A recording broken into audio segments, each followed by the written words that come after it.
السلام علیکم دوستو، کیا حال ہیں آپ کے؟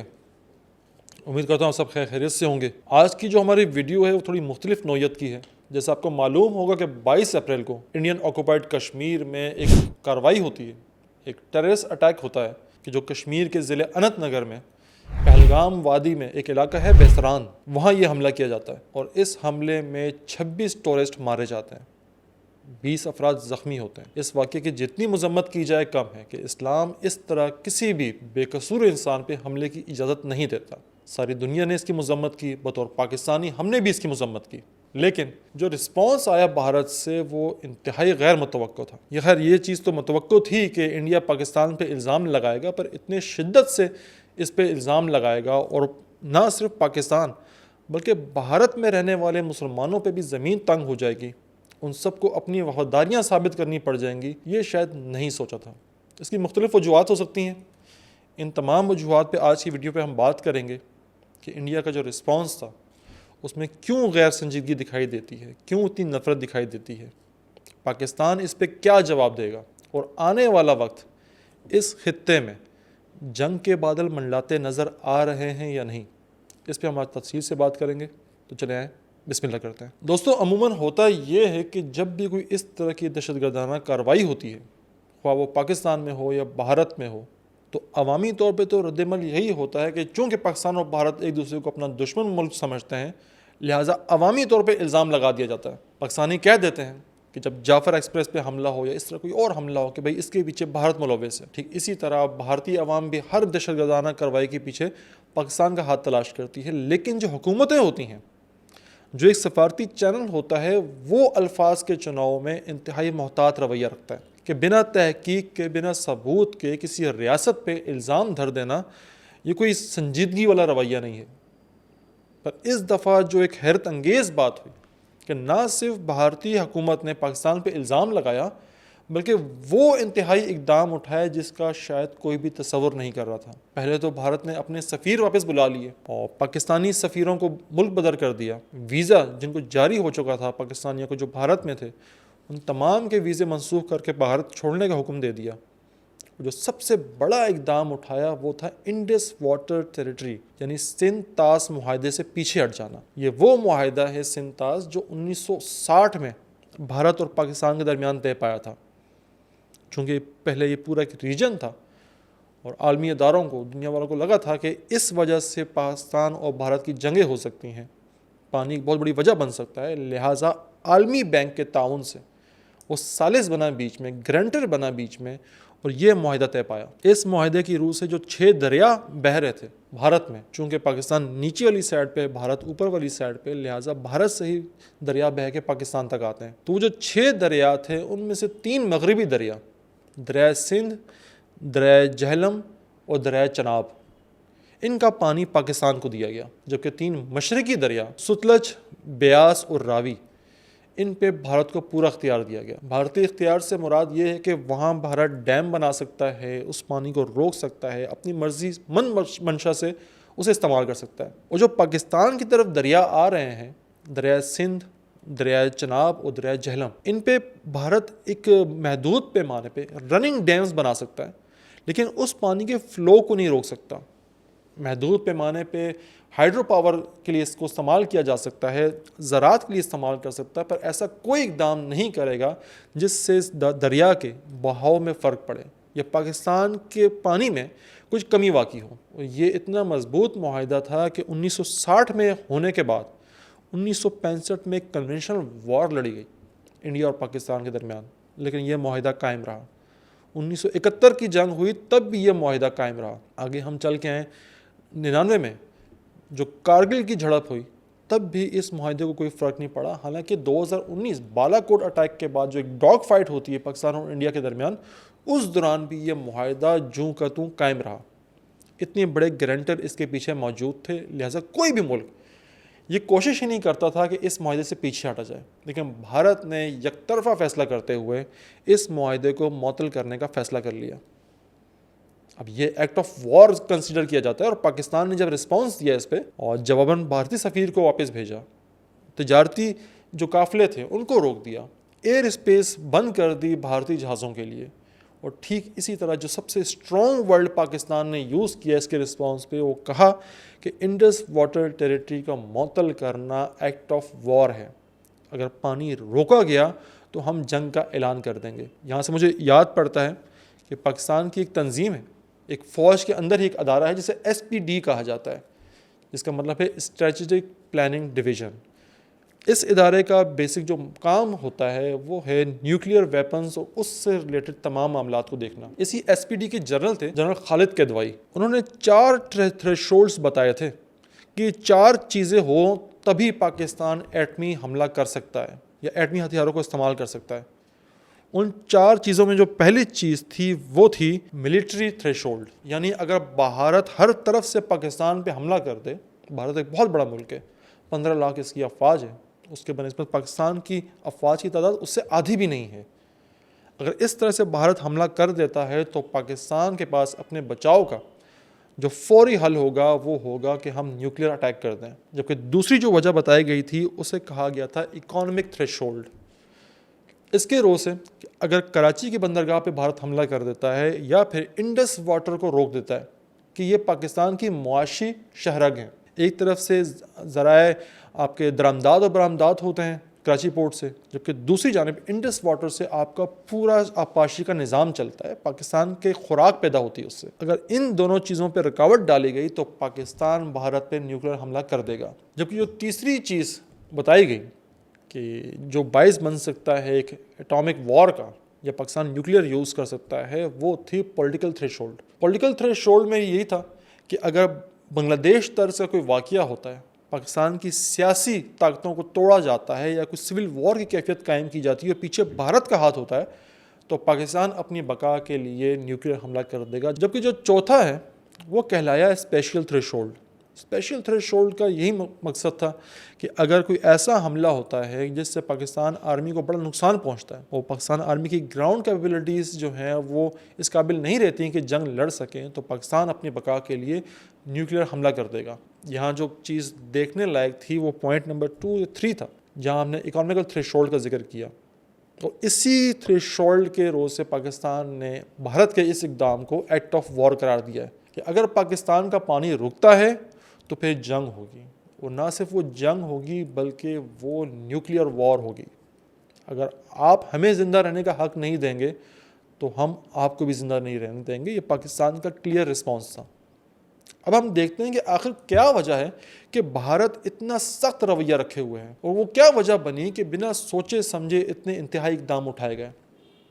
اس میں سب سے پہلی وجہ تو یہ ہے کہ بھارت عرصہ 10-15 سال سے پوری تن و من سے کوشش کر رہا ہے کہ پاکستان کو ایک عالمی دہشت گرد ملک ڈکلیئر کر دیا جائے، پر بھارت کی پھوٹی قسمت کہ کوئی 1.5 سال سے پاکستان تو عالمی طور پہ دہشت گرد ملک نہ ڈکلیئر ہو سکا، پر یورپ بالخصوص کینیڈا اور امریکہ نے سفارتی سطح پر نام لے کر بھارت کو ملوث قرار دیا ہے عالمی دہشت گردی میں، کہ بھارت بطور ریاست ایکسٹرا جوڈیشل کلنگ میں ملوث ہے دوسرے ممالک کے شہریوں پہ۔ اور کینیڈا کے اس وقت کے وزیر اعظم جسٹن ٹروڈو نے تو باقاعدہ ایک بیان دیا، ایک پریس کانفرنس کی اس پہ کہ کس طرح بھارت ہمارے ایک شہریوں کو مار رہا ہے۔ لہٰذا وہ شے یا وہ الزام جو پاکستان پہ لادنا چاہتا تھا بھارت کو سبکی اٹھانی پڑی، اور وہی ٹیگ بھارت کے اوپر لگ گیا۔ تو اس طرح کا ایک حملہ کر کے، جس کی مماثلت آپ کو حماس کے اس حملے سے ملے گی جو اسرائیل پہ 7 اکتوبر کو کیا گیا تھا، بھارت اپنے آپ کو اسی اسٹیج پہ کھڑا کرنا چاہ رہا ہے جہاں اسرائیل کھڑا ہوا ہے، اور نتیجن رسپانس بھی ایسا ہی دینا چاہتا ہے جیسا اسرائیل نے فلسطین پہ دیا تھا۔ تو ساری دنیا خاموش تھی اور حمایت کر رہی تھی اسرائیل کی کہ اسرائیل کے ساتھ بڑا ظلم ہوا ہے۔ تو ٹھیک اسی طرح اس مظلومیت کارڈ کو استعمال کرتے ہوئے بھارت پاکستان کو نیچا دکھانا چاہ رہا ہے۔ جبکہ اس کی دوسری وجہ جو ہے، آپ کو یاد ہوگا کہ دنیا میں ایک وار چھڑ چکی ہے جسے اکانومک وار یا دا ٹریڈ وار کہا جاتا ہے۔ اس ٹریڈ وار میں امریکہ کے پریزیڈنٹ ڈونلڈ ٹرمپ نے دنیا کے مختلف ممالک پہ ٹیرف عائد کیا، اور بیسیکلی تو وہ تمام ممالک پہ ٹیرف عائد کرنا تھا جنہوں نے امریکن مصنوعات پہ پابندی لگائی تھی یا اس پہ ٹیکس عائد کیا تھا، پر در حقیقت امریکہ کا اصل مقصد تھا چائنا کو ٹیم کرنا، چائنا کو کنٹرول کرنا، جو ایک بہت بڑی معاشی طاقت بن چکا ہے، اور لہٰذا ڈونلڈ ٹرمپ نے چائنا پہ ٹیرف لگایا اور بہت بڑا ٹیرف لگایا۔ دوسری جانب اوباما دور سے ہی ہم یہ بات جانتے ہیں کہ امریکہ اس خطے میں انڈیا کو چوکیدار بنانا چاہتا ہے، ایک ٹھیکیدار بنانا چاہتا ہے جو چائنا کو آنکھیں دکھا سکے، کیونکہ باقی تمام ممالک کے تو چائنا سے اچھے تعلقات ہیں، صرف انڈیا کے تعلقات اچھے نہیں ہیں۔ لہٰذا اسی لیے انڈیا کو پہلے ایک کوارڈ نامی ایک الائنس میں شامل کیا گیا، جہاں ساؤتھ چائنا سی سے جو بھی ٹریڈ ہو رہی ہے، جو بھی معاملات چل رہے ہیں جس میں چائنا کسی کی عمل داری برداشت نہیں کرتا، وہاں بھارت کو کھڑا کیا جا سکے۔ دوسرا، تجارتی طور پہ بھی بھارت کو چائنا کے سامنے کھڑا کیا جا سکے جو اس کو آنکھیں دکھا سکے۔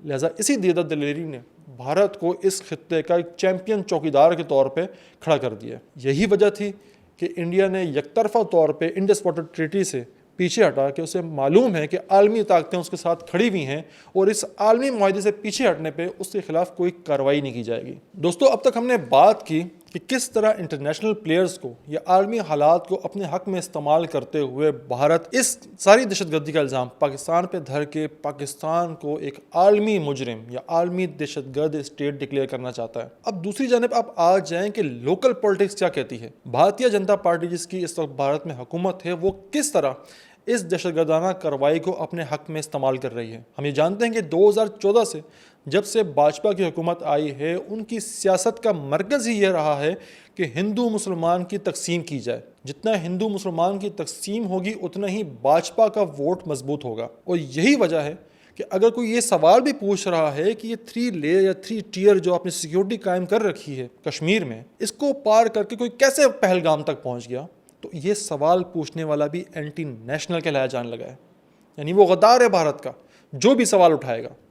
اس سے 2 فائدے اٹھائے جا رہے ہیں۔ پہلا فائدہ تو یہ کہ جو بھی سیپریٹسٹ تحریکیں چل رہی تھی بھارت میں، ان کے خلاف ایک روتھلیس آپریشن کیا جائے گا، انسانی حقوق کی پامالی کی جائے گی، اور کوئی پوچھے گا کہ بھئی ایسا کیوں کر رہے ہو، تو جواب ہوگا کہ دیکھو بھئی ہمارے پاس اتنا خطرناک حملہ ہوا تھا، ہمارے سویلینز کو مارا گیا، لہٰذا ہم آپریشن کر رہے ہیں۔ جبکہ دوسری جانب جو سیاسی فائدہ اٹھایا جا رہا ہے وہ یہ کہ مکمل طور سے بھارت پہ 1 پارٹی رول لایا جا رہا ہے کہ اپوزیشن رہی نہ۔ اگر اپوزیشن سوال بھی کرتی ہے حکومت سے کہ یہ سیکیورٹی لیپس کیسے ہوا، تو اس سوال کو بھارت سے غداری قرار دیا جانے لگا ہے، یعنی اپوزیشن کو خاموش کرا دیا گیا ہے۔ اور عوام، آپ جانتے ہیں کہ 2 چیزیں بکتی ہیں اس وقت مارکیٹ میں، ایک خوف اور ایک ہائپر نیشنلزم، اور بھارتیہ جنتا پارٹی 2014 سے ہی بھارت میں خوف کی سیاست قائم کر رہی ہے۔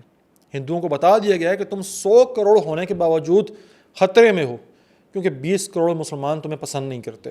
ہنسنے کی بات ہے، شاید انجوائے کرنے کی بات نہیں ہے، بٹ کیا کہہ سکتے ہیں کہ 100 کروڑ ہندوؤں کو 20 کروڑ مسلمانوں سے خطرہ ہے، اور یہ بات باور کروا دی گئی ہے، اور ہندوؤں نے یہ بات تسلیم کر لی ہے کہ ہمیں خطرہ ہے۔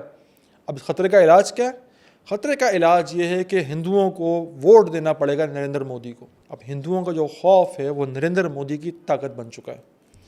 لہٰذا جب بھی کوئی الیکشن کی بات آتی ہے یا کوئی بھی اس طرح کی بات آتی ہے جہاں نریندر مودی صاحب کو اپنی پوزیشن کمزور محسوس ہو رہی ہو، جیسے حالیہ دنوں میں ان کا جو وشو گرو والا امیج تھا وہ برے طریقے سے ناکام ہو گیا، جب بنگلہ دیش نے بھارت کو اپنی سیاست سے مکمل نکال کے رکھ دیا۔ ہم نے دیکھا کس طرح بنگلہ دیش میں حسینہ واجد کی حکومت گرائی گئی۔ حسینہ واجد صاحبہ جو بڑی مشہور تھیں بھارت نوازی کے لیے، انہیں ملک سے بھاگنا پڑ گیا، اور بھارت جو اس خطے میں خود کو ایک ٹھیکیدار کی حیثیت سے دیکھتا ہے، جب اس کی حمایت یافتہ حسینہ واجد کو بنگلہ دیش سے نکال دیا گیا تو اس کی عزت کو یا اس کی انا کو کافی ٹھیس پہنچی کہ اب وہ بنگلہ دیش جو بھارت کی زبان بولتا تھا اب دوبارہ سے پاکستان کے ساتھ اچھے ٹرمز میں آ چکا ہے۔ لہٰذا اس امیج کو بھی ٹھیک کرنا تھا، اور ٹھیک کرنے کے لیے کیا تھا کہ یا تو مسلمانوں پہ الزام لگا دو یا پاکستان کے ساتھ جنگ کا ماحول قائم کر دو، اور وہ کر لیا گیا۔ لہٰذا ایک ہی تیر سے بھارت نے 2 یا 3 شکار کرنے کی ٹھان لی، عالمی طور پہ پاکستان کو بدنام کرنا، لوکل پولیٹکس سے اپوزیشن کا خاتمہ کرنا، اور ہر وہ شے جو ریاست بھارت سے سوال کرے انسانی حقوق پہ ان کو چپ کرا دینا، ان کو خاموش قرار دینا، ٹھیک ویسے ہی جیسے اسرائیل نے 7 اکتوبر کے بعد کیا۔ بھارت ٹھیک اسی فارمولے کو عمل درآمد کرتے ہوئے اسی ڈگر پہ جا رہا ہے، پر وہ یہ شاید بھول گیا ہے کہ سامنے فلسطین نہیں پاکستان ہے۔ فلسطین والے غلیل سے لڑتے ہیں، پر پاکستان ایٹمی ہتھیار رکھتا ہے۔ اگر ہم یہاں پاکستان کے معاملات دیکھیں یا پاکستان کی طرف آئیں کہ پاکستان کیا کر سکتا ہے، تو یہاں میں آپ کو بتاتا چلوں کہ 2 طرفہ اگر کنونشنل جنگ شروع ہو جاتی ہے نا، تو پاکستان شاید معاشی طور پہ اتنا اسٹرانگ نہیں ہے، اتنا اسلحہ بھی نہیں ہے، اتنی بڑی فوجی طاقت بھی نہیں ہے کہ ایک لمبی جنگ لڑ سکے. پر اس دور میں جب ہم جی رہے ہیں یہ وہ دور ہے کہ جنگیں اسلحے سے نہیں لڑی جاتی. جنگیں اس تعداد سے نہیں لڑی جاتی کہ آپ کے پاس فوجی کتنے ہیں اور ہمارے پاس فوجی کتنے ہیں. آپ کے پاس جہاز کیسے ہیں, سخوئی ہے, رافائل ہے. ہمارے پاس جہاز کیسے ہیں, JF-17 ہے, JF-10 ہے یا پھر F-16 ہے. اس وقت جو جنگ لڑی جائے گی نا, وہ لڑی جائے گی نیوکلیئر وار, کہ اس جنگ میں کس کا پلڑا بھاری ہے. تو آپ کو پتہ ہونا چاہیے کہ پاکستان نیوکلیئر ٹرائیڈ کا حامی ہے. یعنی پاکستان کے پاس وہ 3 سہولتیں ہیں, وہ 3 رستے ہیں جہاں سے وہ نیوکلیئر اٹیک کر سکتا ہے. اگر اسے فضائی حملہ کرنا پڑا تو اس کے پاس راد میزائل ہیں. اگر اسے زمین سے حملہ کرنا پڑا تو اس کے پاس شاہین اور عبدالی ہیں. اور اگر پاکستان کو خدا نخواستہ, میرے منہ میں خاک, اگر آپ صفحہ ہستی سے مٹا بھی دیں تو تب بھی ہمارے پاس بابر 3 ہے جو سب میرین کے ذریعے سمندر سے حملہ کر سکتا ہے. یعنی پاکستان کی جو سیکنڈ اسٹرائک کیپیبلٹی ہے وہ اتنی شدید ہے کہ پاکستان اگر خدا نخواستہ دنیا کے نقشے سے مٹ بھی جاتا ہے تو بھی بھارت کے ساتھ وہ کر جائے گا کہ بھارت بھی پیچھے قائم و دائم نہیں رہے گا. لہٰذا وہ باتیں جنگ کی کرنا جو آپ سنبھال نہ سکیں انتہائی فضول بات ہے. یہاں میں بات کروں گا بھارتیوں سے بھی اور پاکستانیوں سے بھی کہ جنگ کی خواہش نہیں کرنی چاہیے. جنگ کبھی کوئی اچھی شے نہیں ہوتی. اگر آپ ٹویٹر دیکھیں نا تو پاکستان آپ کو میم وار لڑتے ہوئے نظر آئیں گے, مذاق اڑاتے ہوئے نظر آئیں گے. یہ ایسا نہیں کہ ہم جنگ کو سنجیدہ نہیں لیتے. آپ نے جنگ ابھی دیکھی نہیں ہے, جبکہ ہم گزشتہ 25 سالوں سے حالت جنگ میں ہیں. شاید ہی کوئی ایسا پاکستانی ہوگا جس کے خاندان میں کوئی ایسا فرد نہ ہو جو دہشت گردی کا شکار ہوا ہو, بم دھماکے میں نہ مرا ہو. ہم نے اموات دیکھی ہیں. آپ 26 اموات پہ کانپ گئے ہیں. ہم نے 150 بچوں کی لاشیں دیکھی ہیں. ہمارا جو ڈارک ہیومر ہے نا, یہ ہمارا کوپنگ میکینزم ہے جو ان تمام معاملات میں بھی ہمیں ٹھنڈا رکھتا ہے. اور دوران جنگ ہو بھی گئی, ہم آپ کو تبھی ہنستے کھیلتے نظر آئیں گے کہ ہمارے لیے معمولی بات ہے. پر یہ بات طے ہے کہ اگر بچے ہم نہیں تو رہیں گے آپ بھی نہیں. تو ایسی چیز کا یا ایسے جنون کا کیا فائدہ کہ آپ کا اپنی بقا ہی خطرے میں پڑ جائے. یہاں میں اختتام کروں گا اس بات سے کہ جب پیوٹن سے پوچھا گیا تھا نا, رشین پریزیڈنٹ سے, کہ بھئی آپ نے کیوں جنگ اسٹارٹ کی یوکرین کے اگینسٹ, اور کیا آپ اس کو نیوکلیئر وار کی طرف لے کے جائیں گے, اس کا خاتمہ کریں, کیا ہوگا اس کا. تو پیوٹن نے کہا کہ اگر میں جنگ اسٹارٹ نہ کرتا, یہ جنگ نہ ہوتی, یوکرین کو نہ روکا جاتا, یورپ کو یہاں انٹری دینے سے نہ روکا جاتا, تو روس قائم نہ رہتا. اور میں نے اس دنیا کا اچار ڈالنا ہے جس میں روس ہی نہ ہو. ٹھیک اسی طرح جنگ کی ہمیں کوئی خواہش نہیں ہے, پر اگر دو طرفہ جنگ شروع ہو جاتی ہے اور دنیا کہتی ہے کہ بھئی اس کو نیوکلیئر وار نہ لڑو, عام کنونشنل وار لڑو, جو پاکستان نہیں لڑ سکتا. پاکستان ایک چھوٹا ملک ہے. تو سیدھی سی بات ہے, اگر پاکستان ہی نہیں رہے گا تو ہم نے بھی اس دنیا کا اچار ڈالنا ہے. تو سیدھی بات ہے, ہم نے تو بتا دیا ہے کہ اگر آپ ہماری معاشی شہرت روکو گے, اگر آپ ہمارے بقا کے خلاف آؤ گے, تو ہم اس کو نیوکلیئر وار بنا کے رہیں گے کہ اگر ہم نہیں تو پھر آپ بھی نہیں. اور عمران خان نے جیسے کہا تھا نا کہ پھر لا الہ الا اللہ محمد رسول اللہ, کہ ہم لڑیں گے اور انشاءاللہ ہم لڑیں گے. پر امید ہے ایک مہذب شہری کے طور پہ, چاہے وہ پاکستان کے ہوں یا بھارت کے ہوں, وہ جنگ و قتال کی بات سے پیچھے ہٹیں گے, معاملے کو سلجھانے کی طرف لے کے جائیں گے. جنگ میں کسی کا بھلا نہیں ہوتا, صرف ان کا بھلا ہوتا ہے جو اسلحہ بیچتے ہیں یا اسلحے کے بعد تعمیرات کا کام کرتے ہیں. پر اگر جنگ نیوکلیئر ہو گئی تو شاید یہ ملک اور یہ خطے دوبارہ تعمیر کرنے کے قابل ہی نہ بچیں. دعا کرتے ہیں کہ تھوڑی سی سینٹی پریویل کریں. ابھی جب میں یہ ویڈیو ریکارڈ بھی کر رہا ہوں تو مجھے خبر ملی ہے کہ جہلم دریا میں پانی چھوڑ دیا گیا ہے, کہ دریا کا بہاؤ جو ہے وہ بڑھ گیا اس کی وجہ سے. اور یہ بات تو طے ہے کہ آپ انڈیا بھی وہ قابلیت نہیں رکھتا کہ پاکستان کا سارا پانی بند کر دے. ڈیم بنانے پڑتے ہیں, اور ڈیم بنانے کے لیے 8-10 سال کا عرصہ درکار ہے. اور پاکستان اس 10 سال کے عرصے میں تماشا نہیں دیکھے گا کہ انڈیا دریائے سندھ میں یا دریائے جہلم اور چناب میں ڈیم بنا رہا ہے اور پاکستان بیٹھ کے آرام سے دیکھ رہا ہے. تو آئی ہوپ سینٹی پریویل کرے. ابھی ڈرائی سیزن چل رہا ہے, سمندری دنیا میں جس کو ہم الفاظ میں کہتے ہیں ڈرائی سیزن. اس ڈرائی سیزن میں یہ ہوتا ہے کہ پانی کا بہاؤ کم ہوتا ہے دریاؤں میں سردیوں کی وجہ سے. اس میں پانی روکا جا سکتا ہے, پر میں کوشش کروں گا, دعا کروں گا کہ یہ واقعات نہ پیش آئے, کیونکہ آگے مئی سے پھر شروع ہو رہا ہے, دریا کا بہاؤ بہت بڑھ جاتا ہے. اس وقت تو خیر کوئی روکنے کی نہ طاقت رکھتا ہے, نہ روک سکے گا, وہ سیلابی دور ہوتا ہے. تو آئی ہوپ یہ ٹائم پیریڈ گزر جائے گا, بھارتی حکومت بھی عقل و ہوش کے ناخن لے گی, پاکستان بھی اپنا جو معاملات ہیں وہ بہتر کرے گا. اور پاکستانیوں کے لیے ایک سبق بھی ہے کہ آپ یہ دیکھ لیں کہ اگر آپ اس وقت ہنس کھیل رہے ہیں, کوئی بالکل ریلیکس ہیں, تو یہ وجہ نہیں ہے کہ آپ کا سینس آف ہیومر بہت اچھا ہے، اس کی وجہ یہ ہے کہ آپ کے پاس ایک ایٹامک نیوکلیر ویپن ہے، اور یہی نیوکلیر ویپن جو ہوتے ہیں نا، یہ کسی پہ گرانے کے لیے نہیں ہوتے، یہ تسلی کے لیے ہوتے ہیں، چھوٹے ممالک کے لیے خاص طور پہ، کہ بڑا ملک آپ پر حملہ کرنے کی جرت نہ کرے. یہ وہ گارنٹی ہوتا ہے، یہ وہ سیفٹی ہوتی ہے جو اللہ کے ایک فضل و کرم سے پاکستان کے پاس ہے، 1998 سے ہے. اللہ پاک ان تمام روحوں کو جوار رحمت میں جگہ دے، ان کے درجات بلند کرے جنہوں نے پاکستان کا ایٹمی پروگرام جاری کیا، وہ اسے پایا تکمیل تک پہنچایا. وہ تمام لوگ اول سے لے کے آخر تک جو بھی اس پروجیکٹ میں شامل تھے، وہ ہمارے لیے قابل عزت ہیں. سلوٹ ہے ان کو کہ انہوں نے یہ تمام چیزیں دیکھیں وقت سے پہلے، ورنہ یقین جانیں کہ آج اس وقت پاکستان کا وہی حال ہو رہا ہوتا جو اسرائیل نے فلسطین میں کیا. قائد اعظم نے جو 2 قومی نظریہ دیا تھا، وہ کچھ اچانک بیٹھے بیٹھے نہیں دے دیا تھا کہ بھئی ہندو مسلمان 2 الگ قومیں ہیں، بلکہ انہوں نے ایک بہت بڑا وقت گزارا تھا اس مینٹلٹی کے ساتھ، اس سوچ کے ساتھ. تو انہیں معلوم تھا کہ جب بھی ہم ان کے نیچے آئے، ہم ان کے محکوم بنے، ان کے پاس پاور آئی، تو ہمیں کچلنے سے یہ باز نہیں آئیں گے. یہ ہندوستان میں بھارتی مسلمانوں کا ہم حال دیکھ رہے ہیں. بابری مسجد ڈیمولش کر دی گئی. اسدالدین اویسی اس دن رو رہے تھے کہ وقف بل پاس کر لیا گیا کہ جب چاہیں وہ کسی بھی مسجد کو مندر ڈکلیئر کر سکتے ہیں. پھر آپ لڑتے رہے عدالتوں میں کیس، کب فیصلے آنے ہیں اور کب اس کا فیصلہ ہوگا. 3 طلاق والے مسئلے پہ آپ دیکھ لیں، مسلمانوں کا مسئلہ تھا، بس سیلیبریٹ RSS نے کیا، ایک ہندو انتہا پسند تنظیم نے. ان کا کیا لینا دینا تھا مسلمانوں کے اس مسئلے سے؟ لیکن نہیں، اب آپ ان کے نیچے آئے ہوئے ہیں.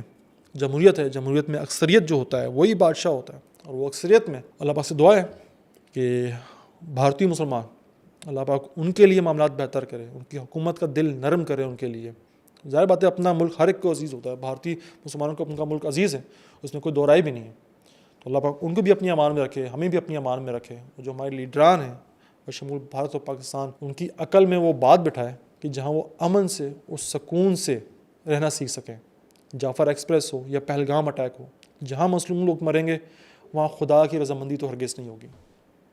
اپنا اور اپنے گھر والوں کا بہت خیال رکھیے گا. آپ سے ملاقات ہوتی ہے نیکسٹ ویڈیو میں، تب تک کے لیے دیجیے اجازت. اللہ حافظ.